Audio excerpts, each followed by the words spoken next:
Welcome and hello to another week of Game Wisdom Live here on the channel. We are going the week of June 29th, 2017. As always, my current co-host, he is a Twitch streamer as well as co-owner of Indie Voyage. Please welcome Robert Leach. Hello. Hi Rob, Good to talk to you. it's great to have you back on. How are you doing? I'm doing fantastic. How are you? I am doing well. A lot to talk about this week in terms of what's been going on with game wisdom and things like that.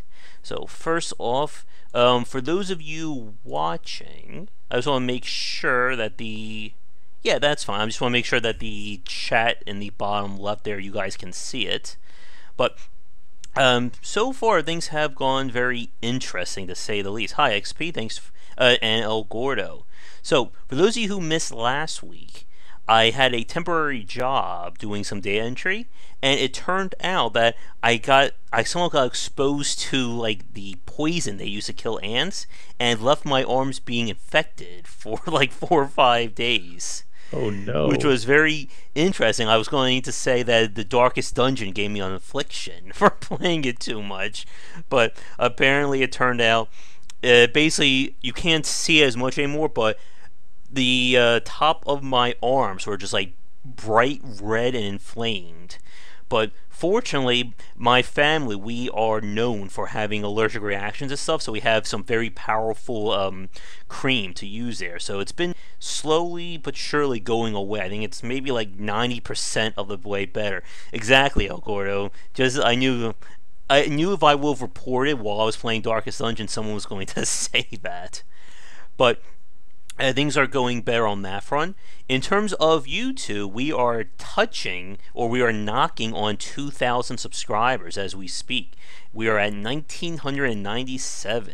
I was joking the other day to my family that we are at 1985, which is my birthday, and now we are speeding along. So for everyone who has been subscribing and enjoying the content, I really do appreciate and thank you so much. I'll have to come up with something special for 2,000 subscribers when we get there. Let's see. I know we are obviously about to end the month of June, which means new Patreon goals will be going up. And I have a very special reward that I'm going to be announcing probably on July 1st.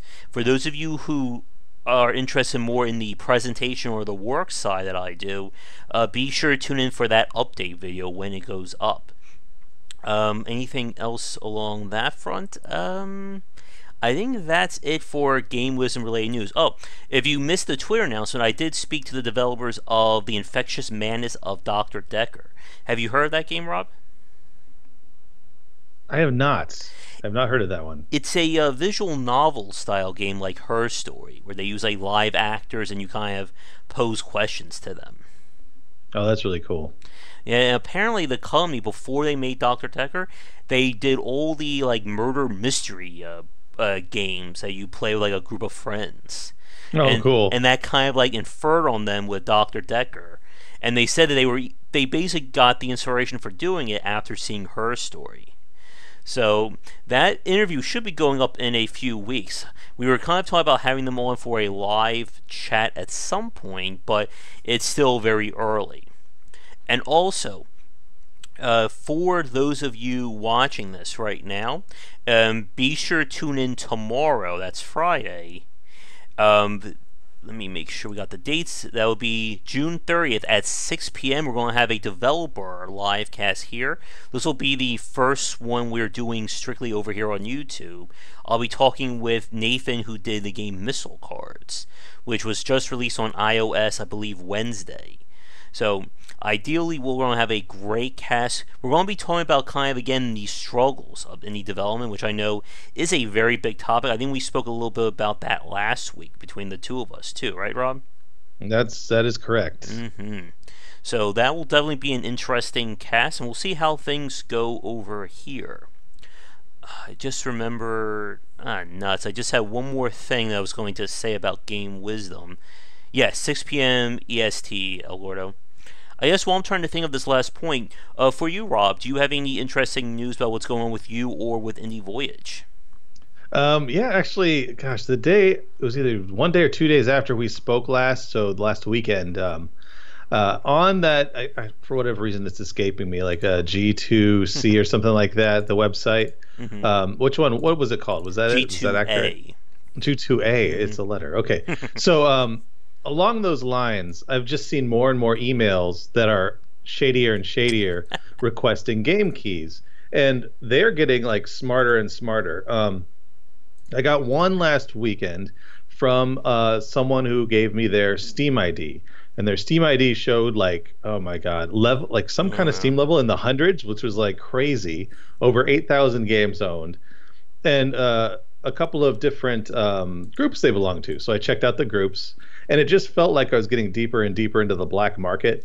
And I was never more sure that people were just requesting keys and selling them online than I was like right then, and how deep it felt like I was seriously delving deep into this back alley thing.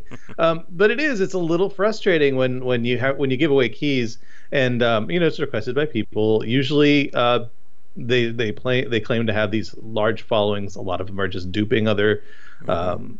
like other YouTubers and such. Like I wouldn't be surprised if Josh, you had some people that were acting like they were from your channel. Oh, good. Just because I mean it's something that eventually a developer will contact you if that indeed is happening. But it's crazy how far they go to get a few extra keys so that they can sell them either on a site like that or somewhere else. I really have no idea how it all works, but certainly it gets shady and interesting at the same time. Hmm. This was kind of interesting. Just as a quick test, I typed in Game Wisdom on YouTube, and I'm actually the first result now, so that's not bad.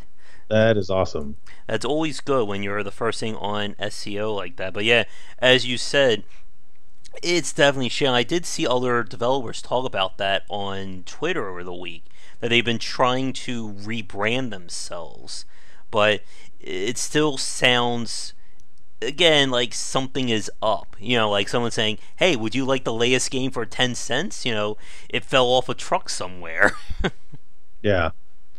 Yeah, and for an indie game like this, it hits pretty hard. And I don't want to go off of that, but Hmm. I think that moving forward, at least in terms of like strategy or whatever you want to call it, I'm actually taking away strategy. I think I mentioned this last week, that taking a more upfront approach, more of a Hmm. community friendly approach, that's really the only way to go.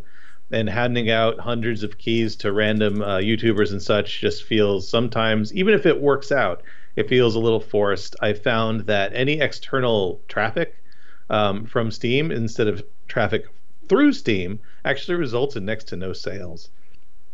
So Yeah. when you do get out there, you might get a lot of traffic, which we have actually seen, but they don't result in any additional sales. So I Hmm. think just going with community, going with people who play lots of games, and just trying to make sure that they have what they need, and then that you're, Hmm. making a game for them, a product for them, with your kind of soul in it. I think that is a good combination, and making sure that you are with your community, because dropping your community, forgetting about them, is like, why make games? Yeah. And people. Thank you, El Gordo. Beware, Rob Josh offer me some cheap Steam keys. Thank you. That's funny.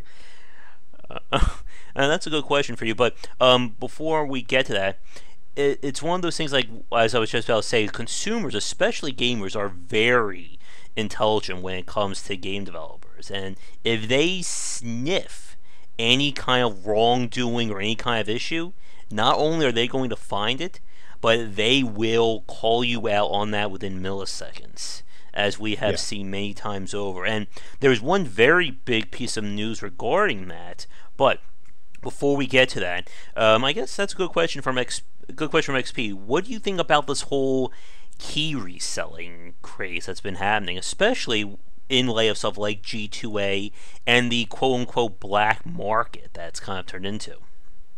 Well, half of me is like, well, that's okay, and the other half of me is, well, that really sucks. It depends how you got the key. I mean, if you're just reselling a key that you bought somehow, or that money went to the developer, I Yeah. think that it's okay. It's somewhat okay. You know what I mean? Mm-hmm. But if you grab a key for free and then you're selling it to someone for a profit, Mm-hmm. while certainly there are probably ways of that is fine. The majority of the time, it just feels like you're taking money from a developer. Now, certainly not everyone who comes across a key will have any desire to actually buy the game, but it still just doesn't feel all that great when tons of these keys are going out. People are getting them, they get to play the game a little bit, and then it doesn't result in sales down the line. I feel like there are a lot of good reasons to make sure keys get out there and let people kind of try the game, and if they like it, they'll probably talk to people about it. And not necessarily all of them will be free, so you'll get money from somebody. But when you don't see that, when it's not obvious or not coming in quickly, then it's very painful. So it's a juggling act, and who knows what's best or what's not. It's really, really hard to measure. Yeah.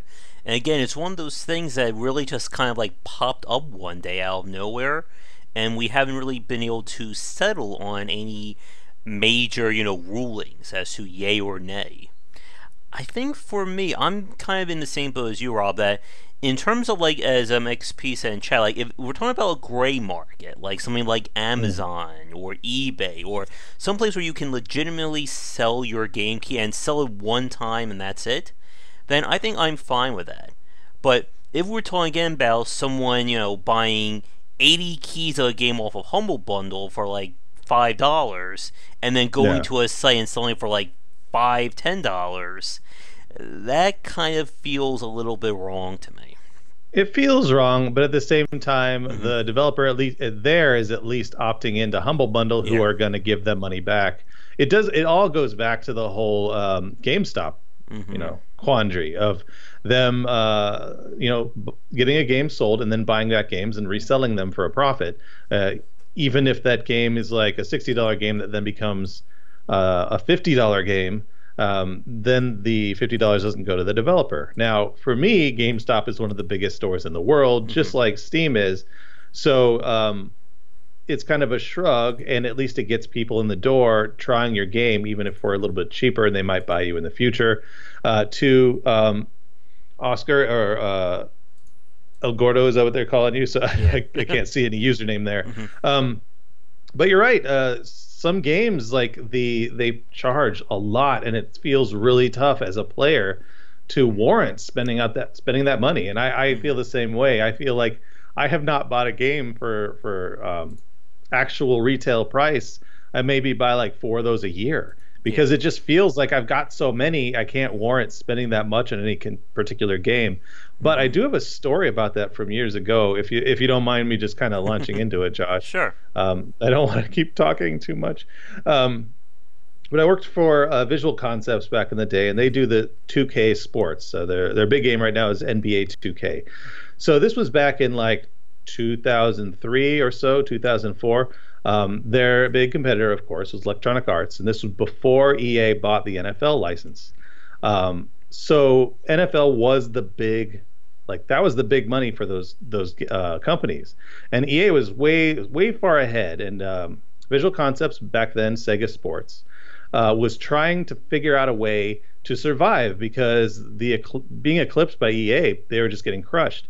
So one year they decided, you know what, we're gonna just throw caution to the wind and sell our game for like $20-$30. I forget which it was. And they were just, throwing a Hail Mary. And half the company did not like it. Half the company was excited about it. I was in the latter camp. I'll just throw that one out there for whatever reason. And then what wound up happening is that players would now decide to buy both. And a huge percentage of them switched over to ours the following year. So you wound up getting this really interesting dynamic where selling it at a more competitive rate would actually get people to try your game. And that leads towards like that argument of, well, if you do reduce your game's cost, or somehow you get it out to people, they will switch over to you if indeed that game is worth it. And I feel like that is certainly a way to go from a game development standpoint. Yeah. And that one, was, you said NFL 2K2. That was the year that I actually did buy that game at $20.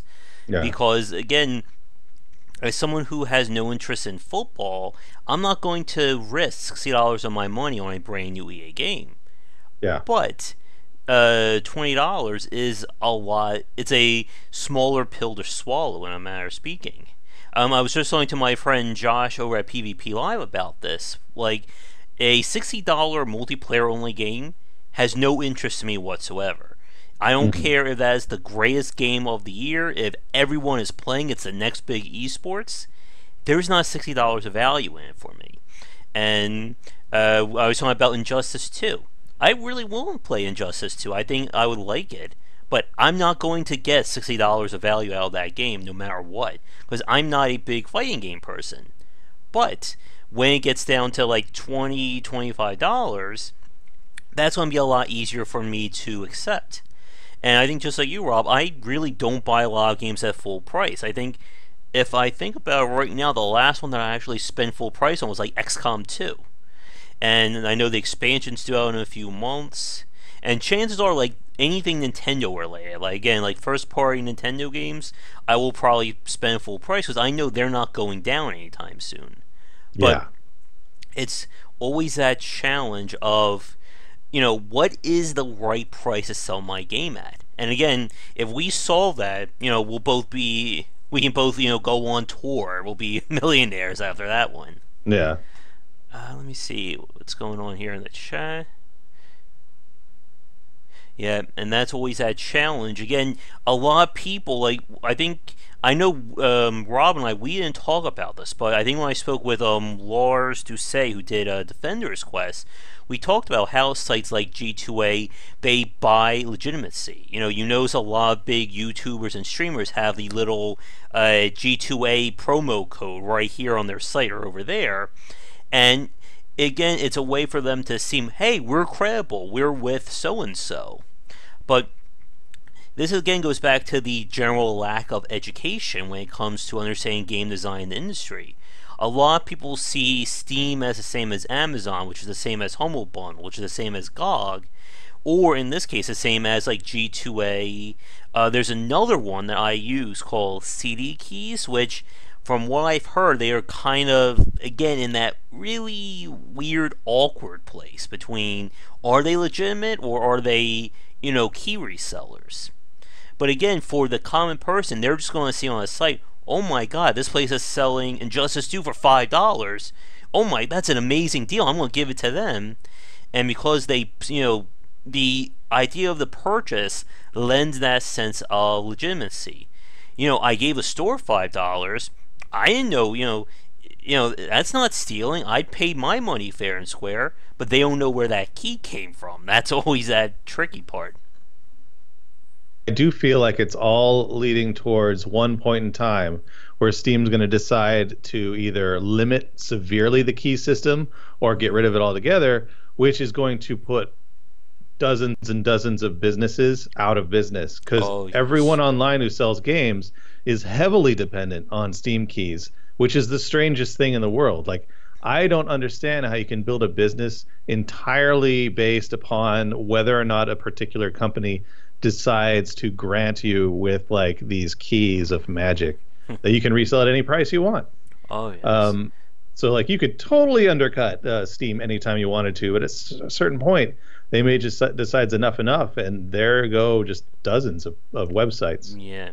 And I want to respond to this quick before it gets completely off chat. XPS, is there a limit on the times a key can be resold? From my understanding, the key can be resold until it actually gets inputted onto Steam. Once the key has been officially registered to an account, then that's it. Case closed. That key is locked, stocked. You're never going to be able to sell that again. And if you do try and sell that again, you're going to get the warning, this key has already been in use, kind of thing. Mm-hmm. And people do use that against you. I had someone email me a response saying all these keys say that they're expired, and then I went and looked them all up, and they were not. Because I can look up key by key, but it's completely hard to look up all the keys you've sent out. And this last comment, yeah, gifts don't go into inventory now. You can't get reviews on keys you sent out, so they can't impact the game at all, which does make it hard to put on sale elsewhere if you're trying to get good reviews. However, some of the games I'm involved in right now, in fact, one of them, we're only involved in one right now, Venture Forth, it does have a problem of I just think it doesn't inspire people to put a review down. Any review that's down tends to be good, but no one is inspired to do it, which is just, it's really hard, and that last point becomes even harder. And it's actually made me want to limit the places I give keys at all. I think it's in the interest of the game to be to give gifts on their own instead of depending on other people to do it for them. Yeah, and then, of course, it leads to that catch-22. If you incentivize Steam reviews, get 25% off coupon or $1 back or anything like that, then that system will be exploited. It will 1000%. They'll find a way to exploit that, and we'll get into that same kind of very seedy business of greenlight exposure. Give me $500 and I'll give you 1,000 upvotes on greenlight or something like that. Yeah. Yeah, I mean, that's something that I feel like games just need to avoid. Certainly, we did a couple of those. Like, wanted to put a couple of votes up there, and I feel like that's wrong unto itself. I am never going to be doing that again. It's not worth it to me. It's not worth it to the fans being exposed that way. It's not a good thing, and it doesn't feel good, and it's just wrong. So no, that is out of the picture now. I don't agree with that at all. Oh, and that reminds me of something I was going to say earlier in terms of big changes. For those of you watching this right now, either live or recorded, who are working on an independent game, I did decide to open up the, I guess like I said, the floodgates towards submitting your game for me to look at for Game Wisdom as a way to, boost exposure on games that may not be the most marketable or the most, flashy. And like I say, if you want to get in touch with me regarding having me look at your game, whether for a written piece on the site or a review here, send me a message or an email, josh@game-wisdom.com. I figure this will kind of be a way of allowing more developers a chance to get their game in front of people. Like, I was talking to a developer over the week who said that he's been having nothing but trouble getting his game in front of the eyes of people, because a lot of YouTubers, again, unless you are either a moderate to big name developer, they're not going to give your game the time of day. And one of the things that I've done, or I feel like I've done with Game Wisdom, is kind of try to be very open towards independent developers and people trying to do something different. Yeah, I mean, that's how we met. And again, you never know who's going to be the next big game, or allow someone who's been working for the last 3 or 4 years a chance, even if it is a little bit of a spotlight, but it's still a spotlight for that game. XPY discriminate. I don't have a smartphone. That's like the one area that I'm very old in. That's an extravagance that I just can't afford just yet. Maybe after the whole presentation season, I'll be able to get something quick and dirty like that. Oh, that'd be great. Knock on wood for you. Break a leg when you do go out and do some of that stuff. Thank you. Let's see.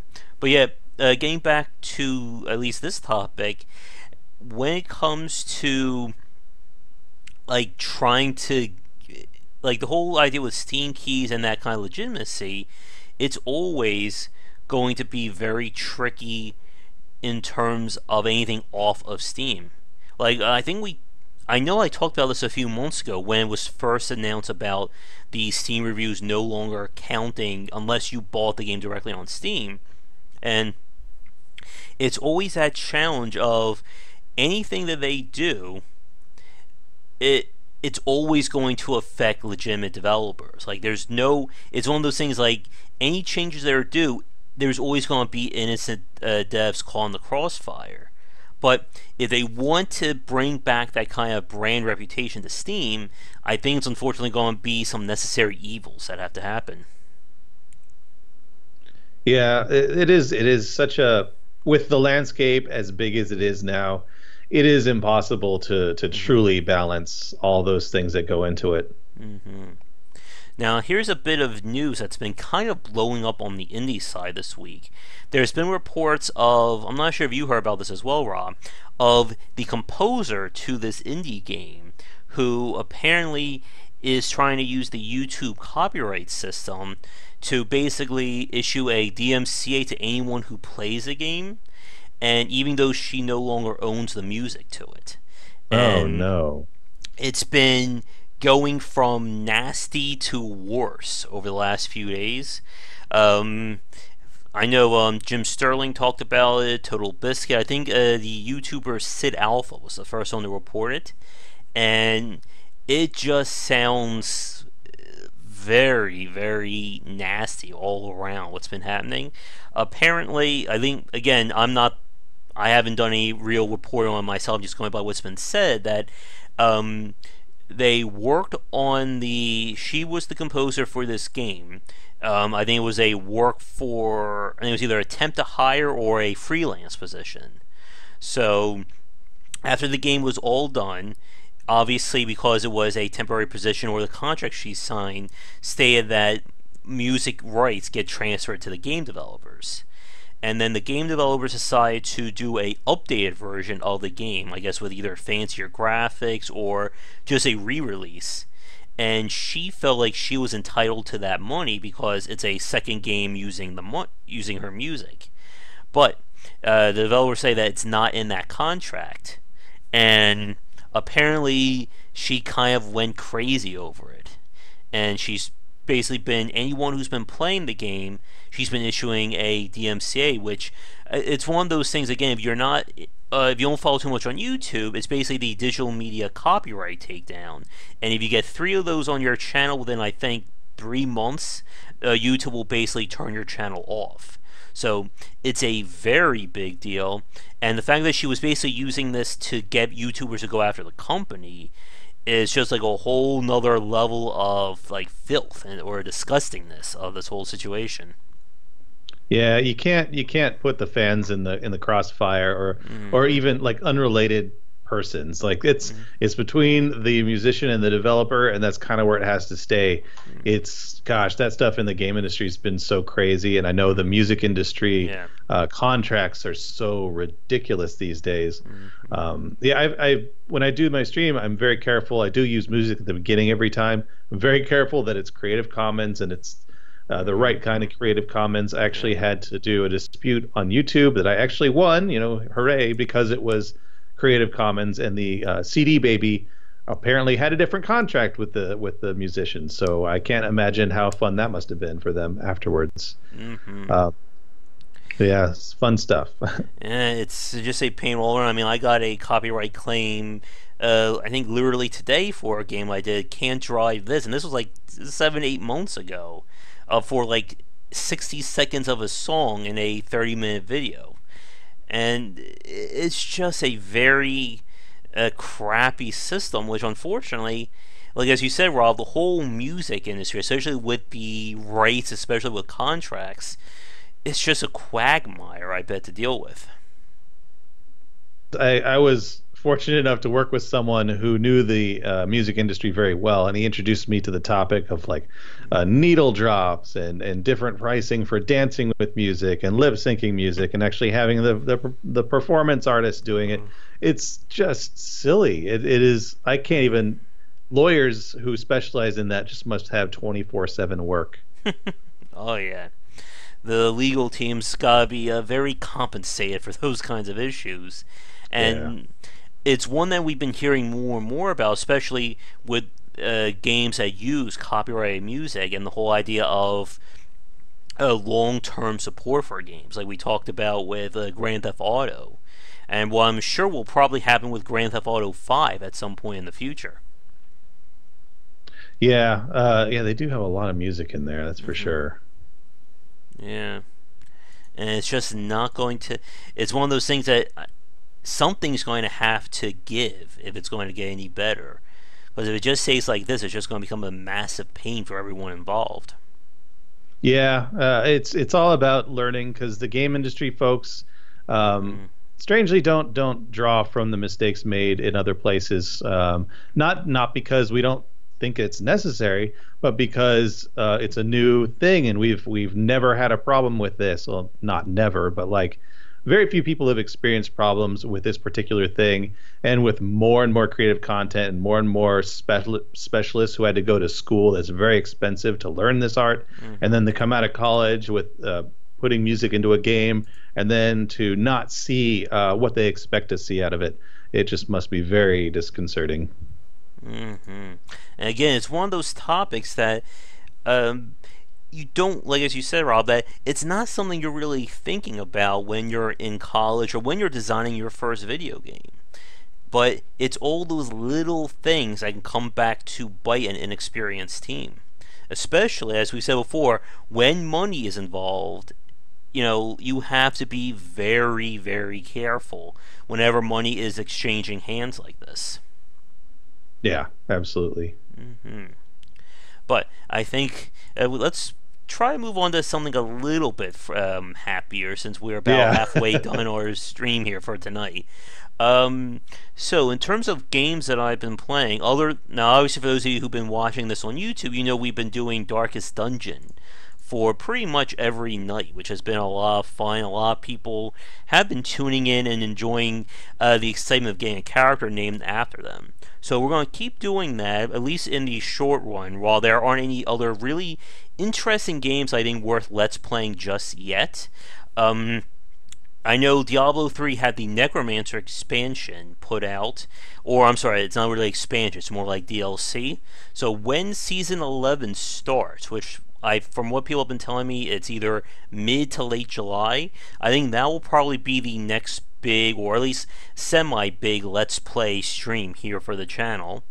In terms of games, I got quite a bit of them coming up. I just got a key for this game called Original Journey that I'm going to try and check out. I think a few developers have been sending me interviews, or sending me keys to try out for their games, or at least to talk to, which has been nice. One exciting game, I'll get to your point in a second, XP. One exciting game is, have you heard of this game, Rob, called Anti-Hero, that's been in development for a while? I have not. I will look it up. It's like a board game where you're a thieves guild in like 1800s England, or maybe older than that, and you have like street urchins that run stuff for you, and you can hire a gang of hoods to like help you out.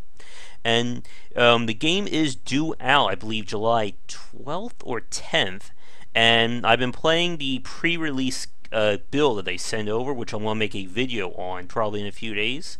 So that's been very interesting. Gwent has been touch and go. I've been trying to get a deck around that I've been liking, and it's just been a painful experience while the meta has become locked in. So I'm really hoping we see another patch for July that will try and shake things up on that front. I mean, even the streamers I've been watching have been kind of running into the same old decks that they've been dealing with. Skeleton Discard, Monster Weather, and even Reveal Nilfgaard are big ones. And the ones I've been watching, I've been trying to go against the grain, seem to be very, I'm not sure what the word I want to use, very mechanical in their appearance. Like, for those of you who watch my video on the worst Nilfgaard cards, I talked about Fringilla, and I saw a guy make a deck specifically to use her, and it just seemed like you were basically going on autoplay. Like, he had to do the same strategy every time, and the wins he put up like 3 wins in a row, but they were all wins against someone who really weren't paying attention to how to counter it. And I just have a feeling if I would try something like that on my own, every person I would play against would have the perfect counter. And those kinds of like one strategy decks have never really interested me all that much. But maybe we'll get back to Gwen, who knows. So, may I get a chance to look up Anti-Hero? Are you still there, Rob? Uh-oh. Sorry. Oh. I muted so I could take a drink. No, I was just looking it up, and it does look interesting.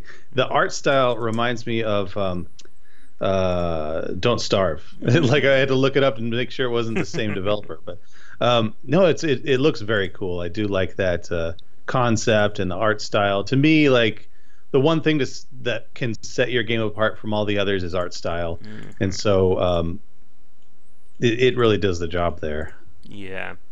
And we talked about that last week with how it's very important for your game to have a really good first look to it if you want people to be interested in it. And it's always that challenge of getting that hook. And art style is certainly one of the easiest ways. Stuff like Antihero, as you said, with Clay Entertainment has really gotten good with their art style. Their games just, you look at them and it's there. Like, you know immediately that it's going to be something interesting. Yeah, Hi. yeah. Hi, Demonic. Thanks for coming on. We're not quite ready to do the Darkest Dungeon play tonight. This is kind of our live chat about industry topics. That's kind of what we do Thursday nights, but we will be doing a stream later on. But, yeah, I'm trying to think if there's any other games that are coming out. Oh, I guess here's a question for you, Rob. As you know, we are doing the Steam sale is going on. Have you bought anything new since we last spoke? Oddly, I have not. I got caught up playing Vainglory on my phone and learning that it's the one MOBA that I seem to be doing good at and learning quickly because it's much simpler. The other games, I mean, I've been playing other games, but mostly the same thing. Titan Quest, I just started Path of Exile, and Planet Coaster and Roller Coaster Tycoon, the two games that Titan Quest and Path of Exile, the games I stream. The other two are the games I'm going to be doing like YouTube videos on in the future. But yeah, those are the ones I stick to. I am really, really definitely going to be spending money, as much as I hate to say that. I always say I'm not going to spend money this time, and then inevitably I find that game that I really want. Yeah, I mean, right now I have about 9 or 10 games in my cart that I've just I was telling Josh about this before we started chatting, that I'm not buying single games anymore because that's how I lose track. So I'm just going to put everything that I want in the cart and then just do one big purchase, just so that it's easier on me, because I can see myself just going crazy, spending $2 here, then 10 minutes spending another $2, and then $4 here, and then at some point it's like $200 bought from the sale. Yeah, most of which you'll never play or can only touch on. It's just so impossible these days. The never-ending backlog there. Let's see. Oh, actually, speaking about Path of Exile, I think that would probably be a good topic to maybe take us home for the night. What do you think of Path of Exile? And for those of you watching who don't know what we're talking about, that is the free-to-play ARPG, very similar in style to like Diablo 2, but with one of the most extensive skill trees or passive trees, I think, in any game. So, what are your thoughts on it? Yeah, well, with regard to the skill tree, yeah, it's very impressive. But when you start to see that most of the upgrades tend to be one of your skill stats, whereas most games allow you to do, here's a skill stat on the right and one of your like specialties on the left or whatever, or on the right, whichever I said. But this time you only get 1 point per level, and you have to put it into whatever is coming up. Like either you can do a stat increase, or you can do kind of a specialty like elemental damage, that kind of thing. But it's very slow to get where you want to go. And in terms of the way it plays, I really enjoy it. I'm becoming more and more a fan of those games as I play through Titan Quest. The map I have a tough time with. It's been very difficult to parse. But otherwise, I mean, I'm really enjoying it. I'll see how it goes in terms of microtransactions and that stuff. I don't feel like I'm that far into the game to really be able to speak on that. In terms of like the basic play of it, what do you think about like the minute-to-minute gameplay compared to something like Grim Dawn or Diablo? It seems okay. The toughest part I have is that it's almost like there are the portals. There aren't as many portal scrolls that you can use, so you can't always just transport back to the town. But it's like trying to find that save game point in an old school game. You just have to keep playing until you get there. because otherwise you're spending one of your precious portal scrolls. And then it has this weird currency system that's like barter. So you wind up having like 10 different currencies that you get from the storekeepers, the shopkeepers, weapons, and you use those items to kind of increase your abilities here and there. But it takes up your inventory. So you might have these 10 different currencies taking up half your inventory. So it just makes everything this weird kind of balance. And it's very frustrating to get used to. Mm-hmm. Yeah, that was one of those weird things about the game. And as you said, when it comes to the passive tree, it's one of those things that if you show that to a new player, they're going to bounce off of it immediately. But it's not as bad. Now, I know over the years they've certainly expanded the game. I know for those of you watching this right now, either the big expansion is either out or it's due out really soon, that they're adding more stuff to it. Let's see. Yeah, I can't tell if it just came out. I know that the current one is called what? Atlas of Worlds, which I think is the strangest name. But it's hard, again, since I just started, it's hard for me to see any changes from when I started. I'm looking forward to being able to notice that kind of stuff. Mm-hmm. Let's see. While I'm doing a quick peek at Path of Exile, XP is asking, what do you think about GOG in terms of, I guess, of DRM free? I mean, I like GOG just for the what they do. I've always liked old school games. Now, sometimes, of course, they aren't dedicated to that like I'd like them to be, and other times they're too dedicated to it. But in terms of DRM free, I mean, I do like that. I see it with itch as well. Obviously, there's a huge piracy risk, but at the same time, like, they're buying a game, and it's an honest upfront transaction.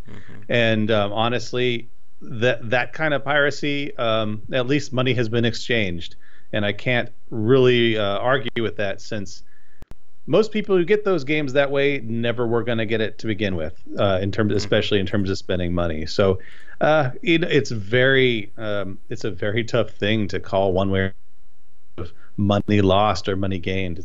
I don't know if I would be able to do that. Yeah.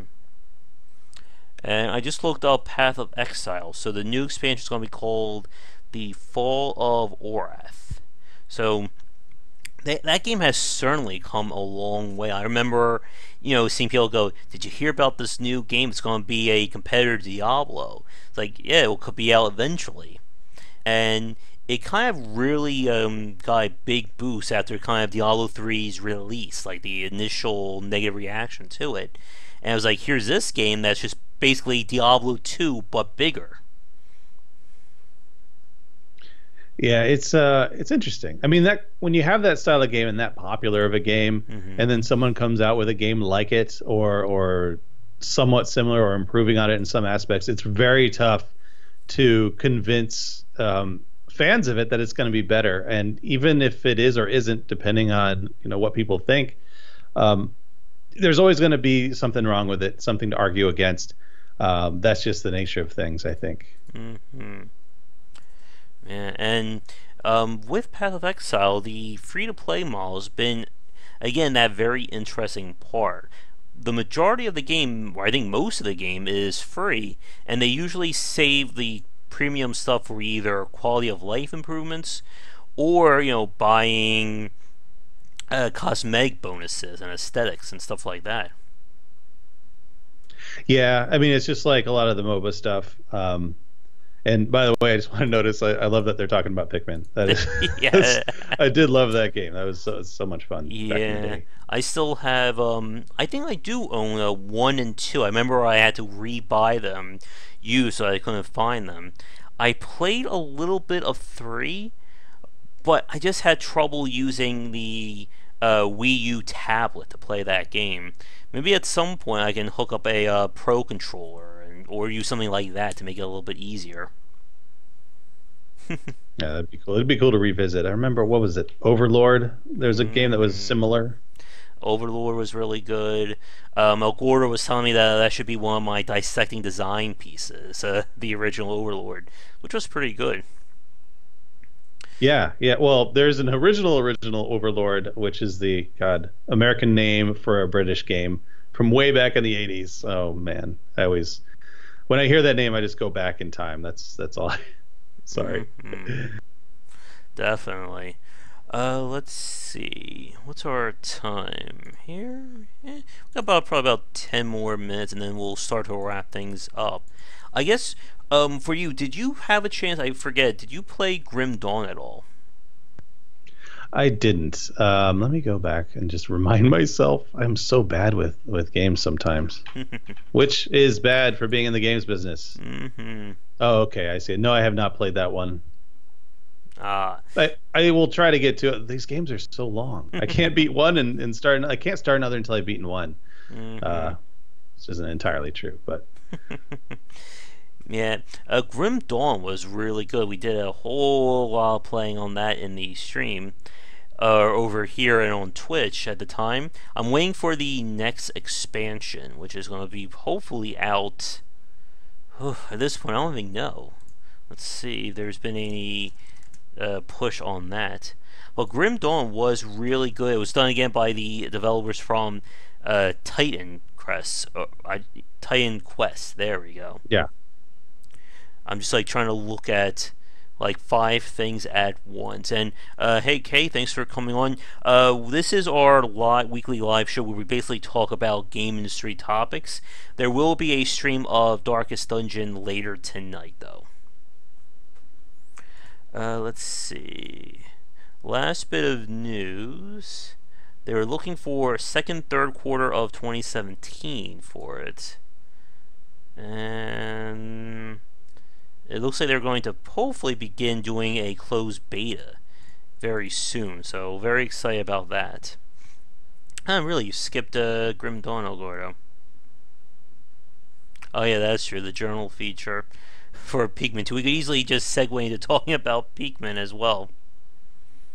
One indie game that I'm really enjoying, Dead Cells. Do you have a chance to play that yet, Rob?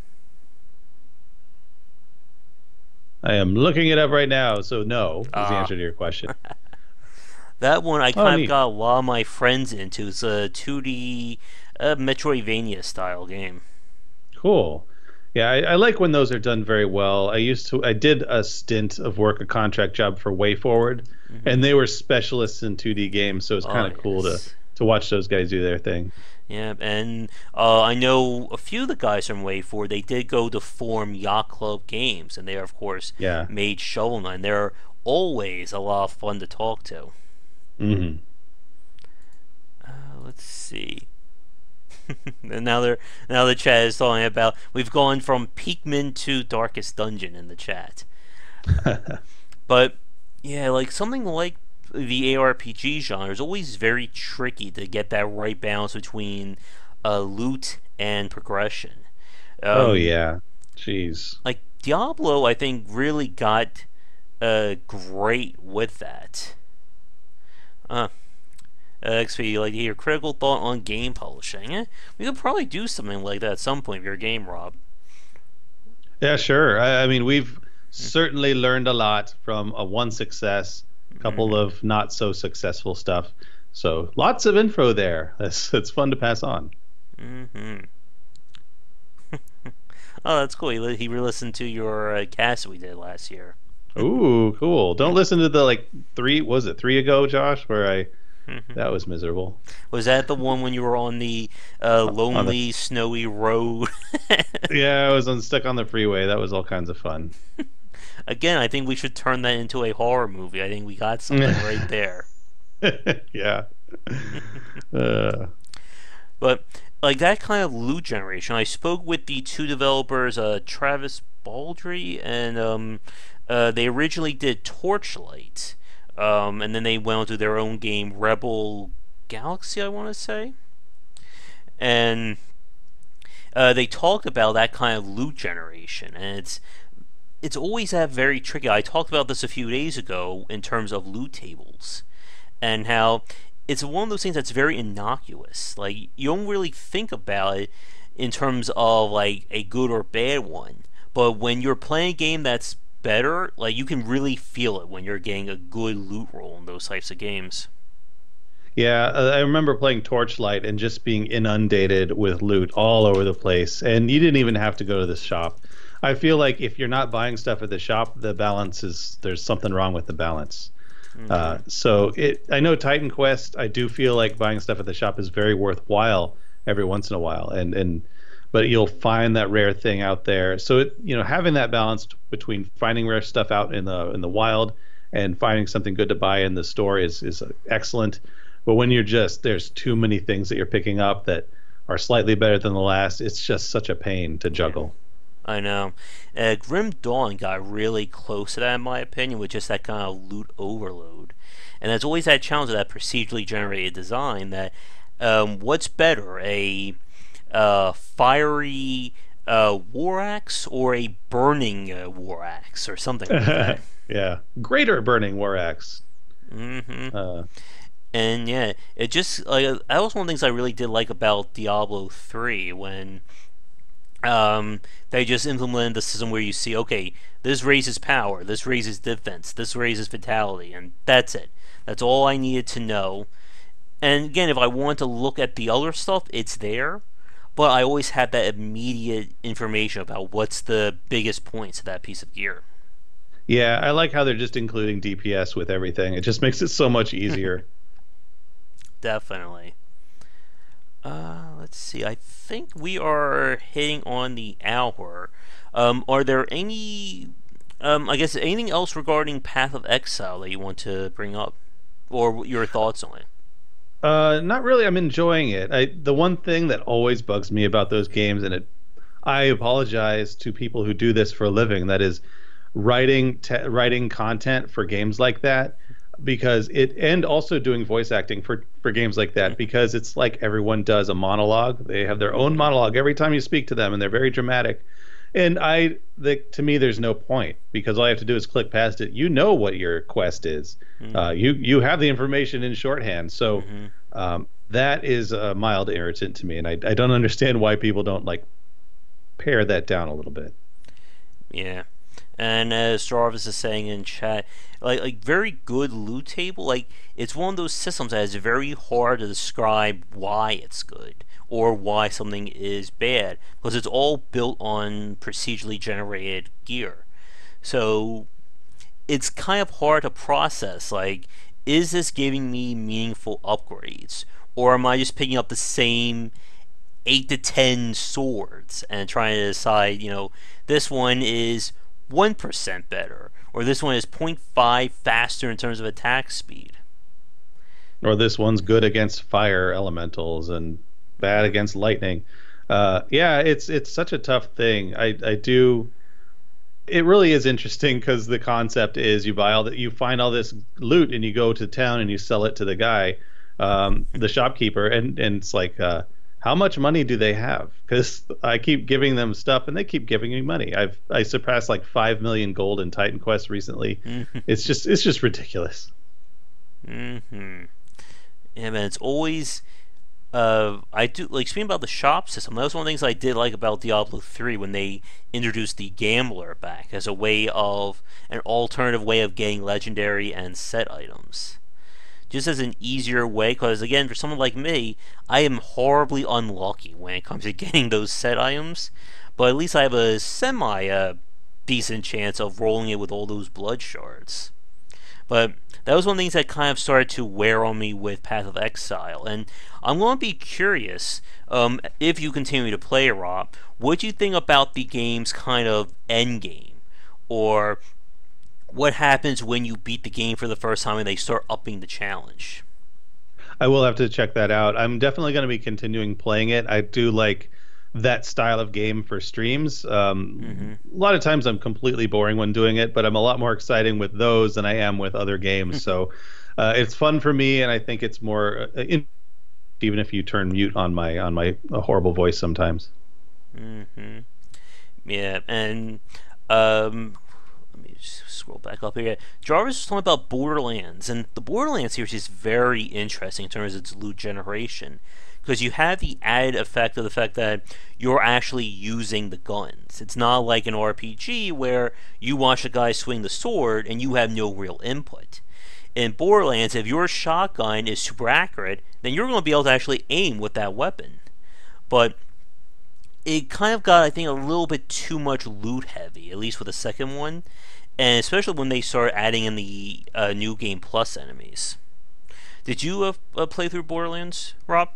I did not play through it. I played a little bit. I tried it with a friend of mine, and he got me oh so far, but he played it all the time, and I couldn't play that much, so I'd have just been holding him back. So I wound up just playing this a little bit and experiencing it, and just kind of getting the lightest of feels for it. I might go back to it at some point. Yeah. I know I have some friends who just loved Borderlands and Borderlands 2, and it never, like, wowed me in the same way. Like, again, oh my goodness, I don't even know how many hours I've spent playing Diablo 3 at this point.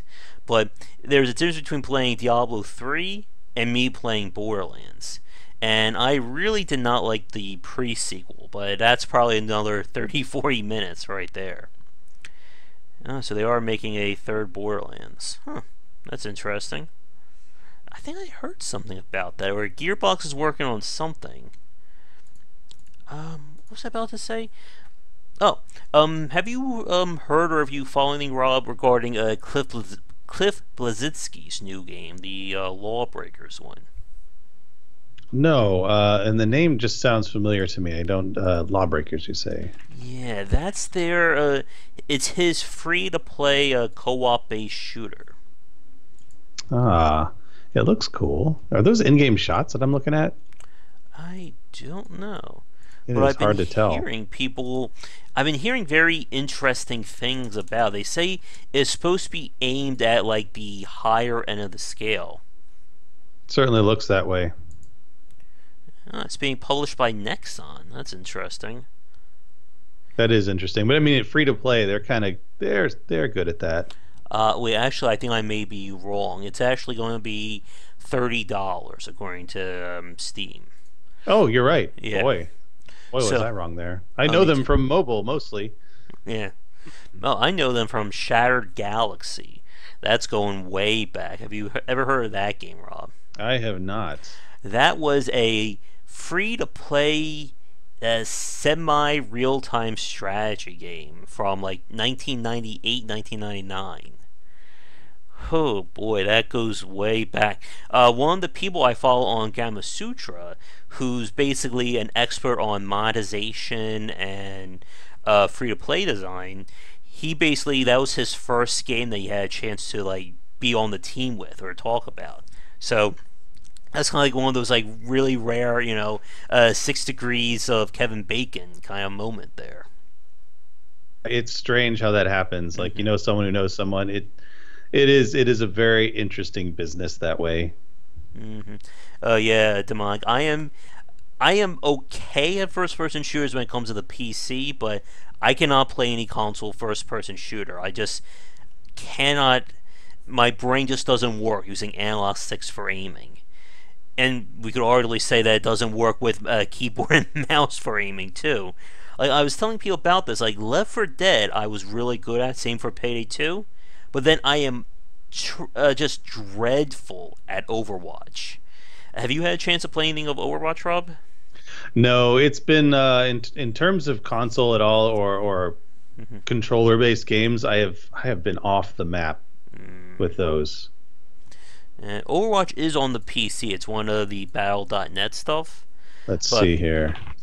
Oh yeah, but that's basically been Blizzard's latest baby there. But yeah, I cannot.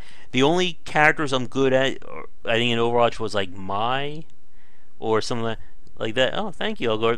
Yeah, that's a good point, or a weird point that Kevin Bacon is trying to get Tremors back on TV. That is cool. I did like Tremors.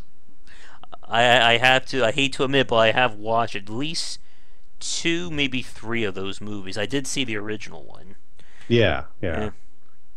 Yes, Left 4 Dead 2, exactly. XP, I love that game.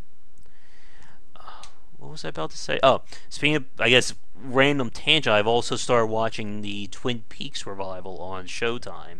I have How is no that? idea. I have no idea what's going on with that, but Yeah, apparently things are happening. and it's a good remake then. Yeah. I just finished watching the original again last year. Mm. It does go off the rails a bit. Hopefully this one stays a little bit more on path. I don't. From what I've seen, I'm not sure that's going to happen. Oh, XP, bring back sliders. Yeah, I like sliders. Yeah, There- the old TV show. I think Jerry O'Connell was in that. Yeah, what happened to science fiction channel? I always wonder because I loved it in the '90s, and then they started to change, and I started to become very disappointed. Battlestar Galactica, I feel like I could be totally wrong, but it felt like the last Yeah. like They did another rebranding like a month or two ago. I think it's supposed to be like science fiction for men now, or I don't know what's happening there. oh my god. But yeah, I rarely watch Sci-Fi Channel these days. Oh, man, I know they've been trying to do more with like the whole asylum, very low budget horror stuff. But oh Mm. my goodness, that's a tangent we will have to get to maybe at some other point because that's a good Yeah, hour right there. yeah. I think with that, do you have any final topics you want to bring up, Rob, for this week? Not really. I think we could cover just about everything. Oh my Well, gosh. everything before we start going on more tangents, of course. Oh yeah, there's an infinite number. Ah, yes.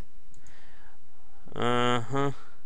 Yeah, I agree with you with that. XP about a lot of some of those ads do get a bit annoying. What is that, Blumhouse? Why does Blumhouse sound familiar?